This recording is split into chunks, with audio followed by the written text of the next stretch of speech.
ये वक्त है, वक्त को मुट्ठी में कस के पकड़ो, क्योंकि ये रेत की भांति जो ये वक्त है, रेत की भांति फिसल रहा है अपने हाथों से। ये आप भी जानते, ये हम भी जानते हैं, क्योंकि अब की बार जीडी पार। नमस्कार साथियों, मैं विजय आप सभी साथियों का एनएस शिक्षा परिवार में स्वागत करता हूं। साथियों, क्लास को दबा के शेयर कर दो, क्योंकि ये क्लास एसएससी जीडी की है। किसकी है? SSC GD. ऐसी वैसी क्लास नहीं है साथी, एसएससी जीडी की हिंदी की क्लास है। तो दबा के शेयर करो बिना टाइम वेस्ट किए हुए। पहला क्वेश्चन आपकी स्क्रीन पर फेंक के मारा है हमने, और आपको बताना है इसका फेंक के आंसर क्या होगा, इसका राइट आंसर। क्वेश्चन नंबर 1 देखेंगे और बताएंगे फटाफट से आंसर। अशिक्षित शब्द में उपसर्ग है, अ उपसर्ग है, शिक्ष है, ई है, त है। उपसर्ग से क्वेश्चन, पहला क्वेश्चन उपसर्ग से ही। लो भाई क्वेश्चन बताओ आंसर क्या होगा। उपसर्ग जो होते हैं आप भी जानते हैं, हम भी जानते हैं, हमारा काम है बताने का। तो हम आपको बता देते हैं कि उपसर्ग जो होते हैं साथी, वो मूल जो शब्द होता है उसके क्या होते हैं, पहले आते हैं। उपसर्ग मूल शब्द के पहले प्रयुक्त होते हैं। यहाँ पे आप देखेंगे एक व्यक्ति कोई है, वो क्या है, शिक्षित है, और उसके आगे हमने अ उपसर्ग लगा दिया तो अशिक्षित व्यक्ति की पहचान हो गई, यानी उसके अंदर शिक्षा नाम की कोई चीज़ ही नहीं है।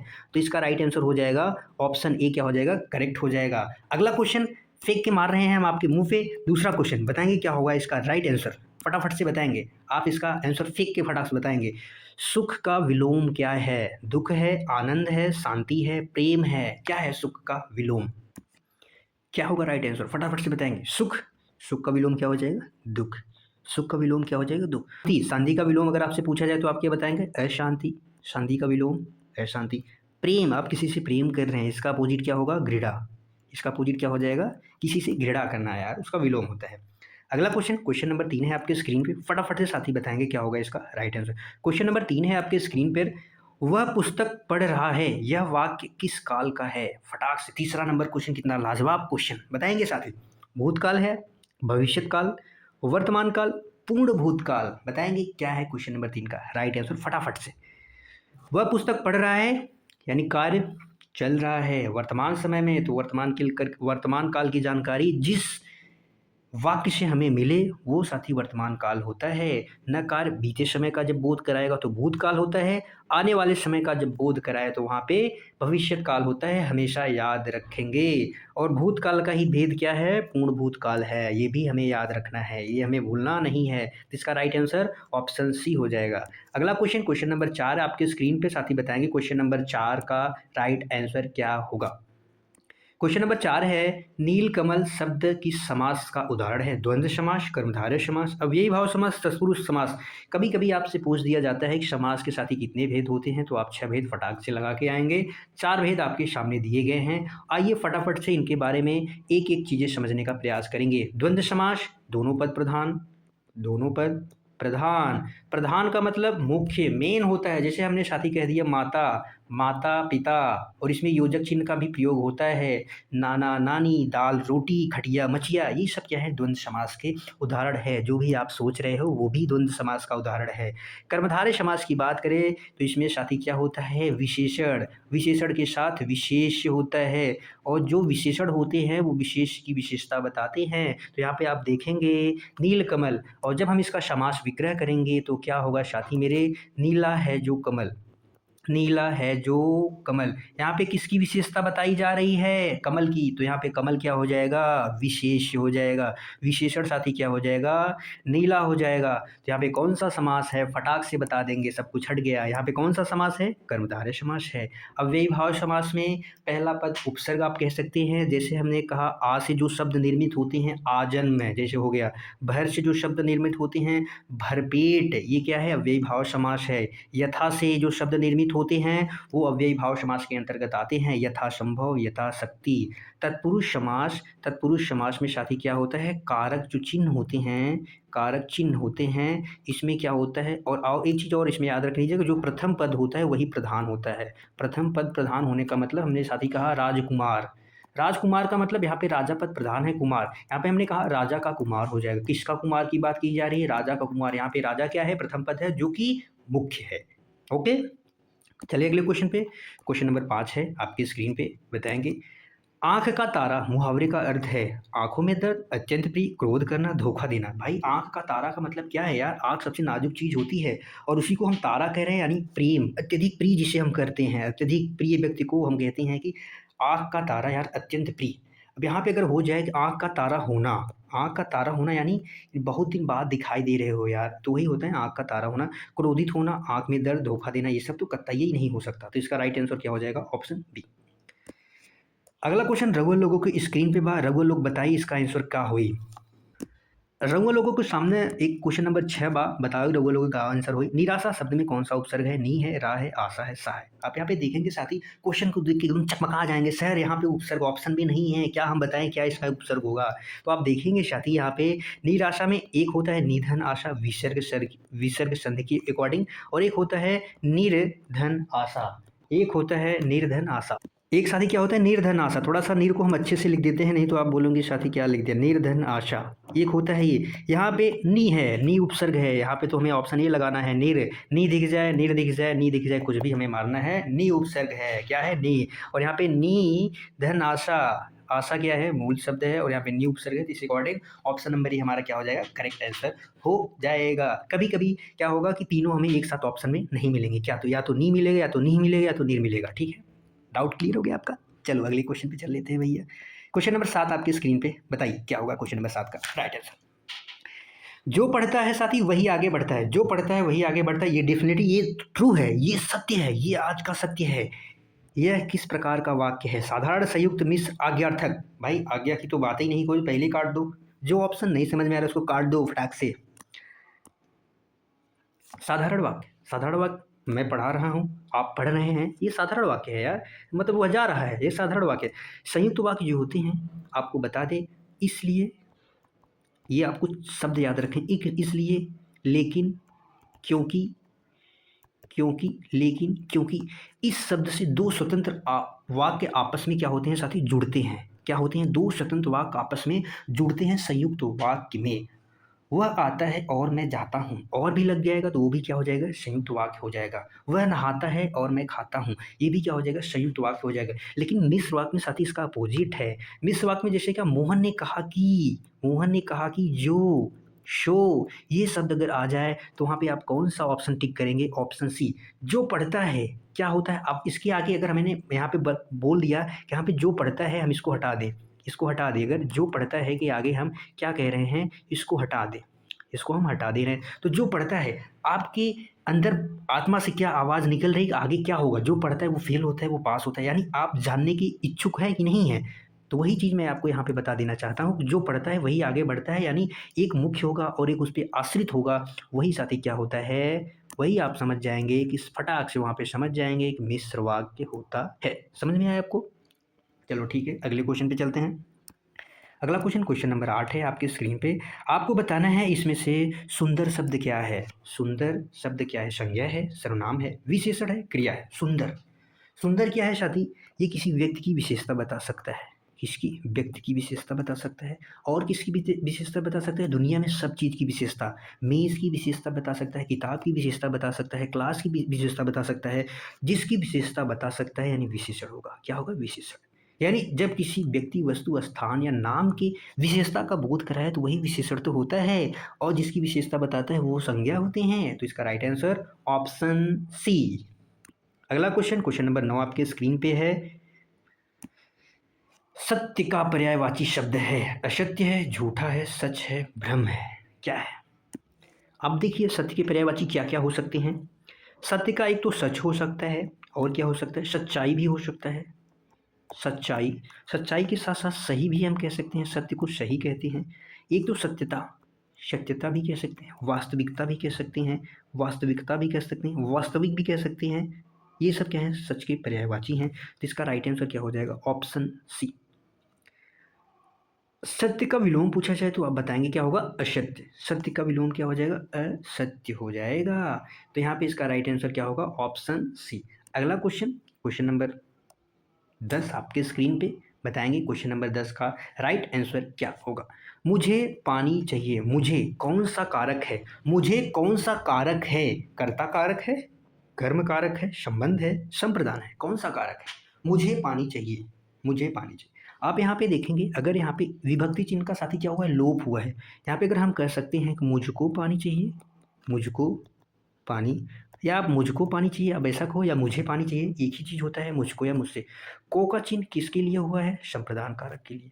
को का चिन्ह किसके लिए हुआ है, संप्रदान कारक। को का अर्थ है के लिए, यानी मेरे लिए पानी चाहिए, यानी मेरे लिए। को का अर्थ के लिए होता है, को का अर्थ क्या होता है, के लिए होता है, तो संप्रदान कारक का चिन्ह हो जाएगा। को का अर्थ यानी मेरे लिए पानी लाइए, हमने कहा मेरे लिए पानी लाइए, यानी मुझको पानी चाहिए यार, तो मेरे लिए अपने लिए ही नहीं कह रहा हूँ, तो वहाँ पे संप्रदान कारक हो जाता है। किसी के लिए जो चीज़ हो जाए वहाँ पे को का अर्थ, किसी के लिए जो चीज़ होता है वहाँ पे संप्रदान कारक होता है, कंफ्यूजन नहीं रखने हैं। कर्ता चिन्ह का होता है ने, कर्म का चिन्ह होता है को, कर्म जहाँ पे हो को होता है। संबंध कारक काके की रारेरी होता है। तो यहाँ पे ये सब ऑप्शन तो गलत ही हो गए। अगला क्वेश्चन, क्वेश्चन नंबर 11 आपके स्क्रीन पे। परिश्रमी शब्द में प्रत्यय है, परिश्रमी शब्द में कौन सा प्रत्यय है। परि है, श्रम है, ई है, मी है। एक शब्द होता है परिश्रम, आप सब हम सब जानते हैं, जो भी भाई बहन जुड़े हैं वो सब जानते हैं परिश्रम होता है, और उसमें हमने ई प्रत्यय जोड़ दिया, तो इसका राइट आंसर क्या हो जाएगा, ऑप्शन सी, ई परिश्रमी। ई से बना परिश्रमी। अगला क्वेश्चन, क्वेश्चन नंबर 12 है आपके स्क्रीन पे, बताएंगे साथी क्या होगा क्वेश्चन नंबर 12 का राइट आंसर। धीरे धीरे किस प्रकार का शब्द है, क्या संज्ञा है, क्या क्रिया है, क्या क्रिया विशेषण है, क्या विशेषण है। आप क्या चाह रहे हैं, मैं चारों ऑप्शन पे चिथड़े चिथड़े कर दूं, गर्दा उड़ा दूं चारों ऑप्शंस का।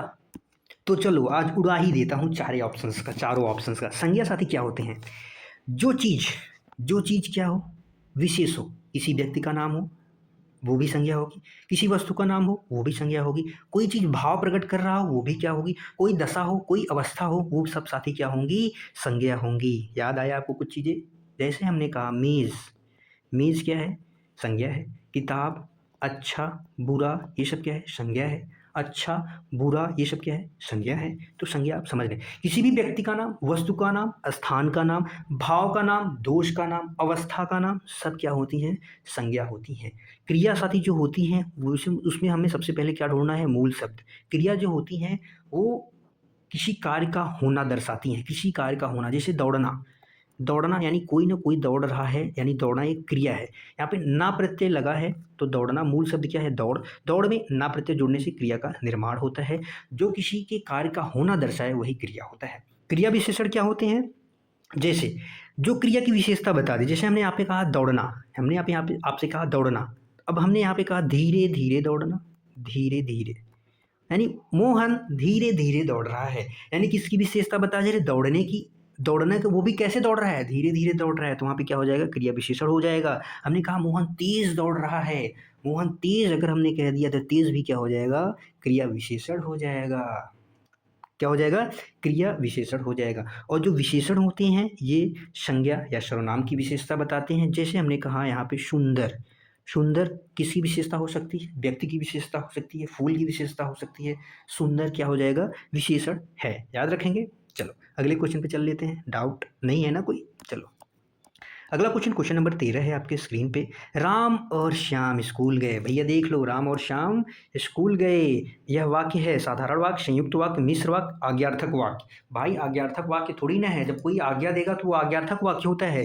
क्या ये मिश्र वाक्य है, क्या ये संयुक्त वाक्य है, नहीं भाई ये साधारण वाक्य है। क्या है, साधारण वाक्य। यहाँ पे तो कर्ता दो है, राम और श्याम स्कूल गए, साधारण वाक्य है भैया, यहाँ पे कुछ नहीं, न यहाँ पे वाक्य दो वाक्य जुड़ रहे हैं, न यहाँ पे एक मुख्य वाक्य है, एक आश्रित वाक्य है। यहाँ पे भाई हमें ऐसा कोई चीज़ देखने को नहीं मिल रहा है जो हम कह सकें कि ये भाई संयुक्त वाक्य है, मिश्र वाक्य है। हमें तो ये साधारण वाक्य लगा, और हम साधारण वाक्य क्लिक करके आएंगे और अपने आंसर नंबर पक्के करके आएंगे। अगला क्वेश्चन, क्वेश्चन नंबर 14 है आपके स्क्रीन पे। अति का अर्थ है कम, अधिक, समान, अलग। क्या है अति का अर्थ, जैसे हमने कहा अति, अति, अति, अति से जो शब्द बनते हैं, जैसे हमने कहा अत्यधिक, अति प्लस अधिक, अति प्लस अधिक। अति से अधिक का बोध होता है, अति से किसका बोध होता है, अति का। अति आवश्यक, आवश्यक है लेकिन अधिक आवश्यक है। हमने कहा अति, अति धन आवश्यक, अति आवश्यक, आवश्यक। हमने कहा अति आवश्यक, यानी हमें ज़्यादा यार इस चीज़ की ज़रूरत है, तभी तो बोल रहे हैं। इसका राइट आंसर क्या होगा, अधिक। अति का अर्थ क्या होता है, अधिक होता है, तो कन्फ्यूजन नहीं होना है। अगला क्वेश्चन, चलो क्वेश्चन नंबर 15 पे। विद्यालय शब्द का संधि विच्छेद क्या होगा, और आपको साथ ही इसके साथ साथ इसमें संधि बतानी है कौन सी है। विद्यालय शब्द का संधि है विद्या प्लस आलय, विद्या प्लस लय, विद्या प्लस आलय, विद्या धन आलय।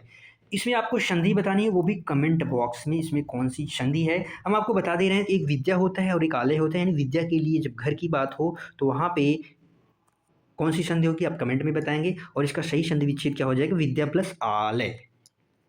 अगला क्वेश्चन, क्वेश्चन नंबर 17 आपकी स्क्रीन पे, क्वेश्चन नंबर 16 है आपकी स्क्रीन पे। जो क्या होता है इसका आंसर होता है, बताएंगे किसी काम को टालना के लिए सही मुहावरा क्या है। हाथ धोना, हाथ खड़े होना, टाल मटोल करना, सिर पकड़ना। भाई सिंपल सा चीज़ें हैं, किसी काम को टाल रहे हो यानी आप काम को नहीं करना चाह रहे हो, आप टाल मटोल कर रहे हो, आप बहाना बना रहे हो, पढ़ना नहीं चाह रहे हो। क्यों नहीं पढ़ना चाह रहे हो, पढ़ना पड़ेगा क्योंकि अब की बार जीडी पार। चलो अगले क्वेश्चन पे चलते हैं। क्वेश्चन नंबर 17 है आपकी स्क्रीन पे। वह तेजी से दौड़ा, तेजी से क्या है, संज्ञा है, विशेषण है, क्रिया है, सर्वनाम है, क्या है। आप यहाँ पे देखेंगे हमने अभी आपको बताया है कि क्या है, तेजी से, कैसे दौड़ा, तेजी से दौड़ना क्या है, यहाँ पे क्रिया है। और जो क्रिया की विशेषता बता दे वो क्या होता है, क्रिया विशेषण होता है। तो दौड़ा, तेजी से दौड़ा क्या हो जाएगा, क्रिया विशेषण हो जाएगा। सर्वनाम शब्दों की संख्या 11, भेद 6, संज्ञा के भेद 5, संज्ञा के भेद 5 होते हैं, क्रिया विशेषण के भेद 4 होते हैं। फटाफट से नोट डाउन कर लोगे। चलो अगले क्वेश्चन पे चलते हैं। क्वेश्चन नंबर 18 आपकी स्क्रीन पे है। आपको बताना है साथी, करुणा, करुणा का विलोम क्या होगा, दया होगा, क्रूरता होगा, प्रेम होगा, स्नेह होगा। आपको साथी भक्त का विलोम बताना है क्या होगा। कुछ विलोम शब्द हम भी लिख दे रहे हैं, फटाफट से बता देंगे। भक्त का विलोम क्या होगा। एक शब्द होता है आपके सामने फूल, फूल का आपको विलोम बताना है, फूल का विलोम क्या होगा। प्रातः का विलोम क्या होगा। चलो फटाफट से इसका विलोम बता दो, उसके बाद हम आंसर की तरफ चलते हैं। करुणा, करुणा क्या होता है, दया को दर्शाता है। किसको दर्शाता है, दया, दया को दर्शाता है। स्नेह को दर्शाता है, प्रेमों को दर्शाता है। लेकिन इसका विलोम जो होगा ये क्रूरता होगा। और जो क्रूरता है साथी ये क्या दर्शाता है, कठोर या निर्दयी व्यक्ति को दर्शाता है। तो इसका विलोम क्या हो जाएगा, ऑप्शन बी, क्रूरता। क्रूरता क्या हो जाएगा, इसका विलोम हो जाएगा। प्रेम का आप घृणा कह सकते हैं, प्रेम का घृणा कह सकते हैं। स्नेह का भी, स्नेह जो होता है एक प्रेम होता है, उसका भी आप घृणा कह सकते हैं। भक्त का विलोम क्या होगा, अभक्त है, अभक्त, भक्त का क्या हो जाएगा, अभक्त। फूल का विलोम कांटा हो जाएगा। प्रातः का क्या हो जाएगा, सायं हो जाएगा। प्रातः का विलोम क्या हो जाएगा, सायं। याद रखेंगे। चलो अगले क्वेश्चन पे चलते हैं। अगला क्वेश्चन, क्वेश्चन नंबर 19 आपके स्क्रीन पे है। आपको बताना है साथी, निम्न वाक्य में से शुद्ध वाक्य कौन सा है। मुझे पानी पीना है, मुझे पानी पीनी है, मुझे पानी पिया है, मैं पानी पीती है, क्या होगा। भाई मैं पानी पीती है, नहीं भाई। मुझे पानी पिया है, नहीं।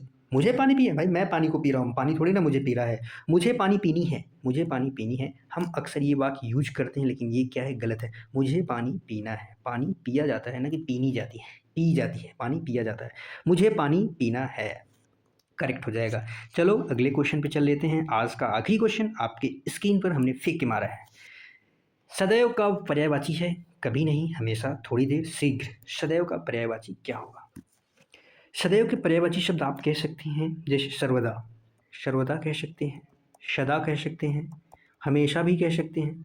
और इसके जो अर्थ होते हैं वो क्या होते हैं, हर एक पल, हर पल, हर एक पल, हर समय, हर समय, इसके जो अर्थ होते हैं। और हमेशा भी होता है। तो इसका राइट आंसर क्या हो जाएगा, ऑप्शन बी हो जाएगा। कभी नहीं नहीं होता है, थोड़ी देर नहीं होता है, शीघ्र नहीं होता है। इसके जो पर्यायवाची होते हैं, सर्वदा, सदा, हमेशा, हर पल, हर समय। सदैव यानी हमेशा। इसका राइट आंसर ऑप्शन बी हो जाएगा। ठीक है, आज के लिए बस इतना ही था। क्योंकि हमारी एसएससी जीडी की क्लास, जो हमारी एसएससी जीडी का प्रैक्टिस सेट है, वो हम 20 ही क्वेश्चन प्रैक्टिस करते हैं क्योंकि हमारे एग्जाम में उतने ही क्वेश्चन आते हैं। बताएंगे साथ ही आप सभी साथियों को आज की क्लास कैसी लगी। कल फिर मिलेंगे एक शानदार जानदार प्रैक्टिस सेट के साथ। तब तक के लिए बाय बाय साथी। Thank you so much. खुश रहिए, पढ़ते रहिए, लिखते रहिए। जय हिंद साथियों।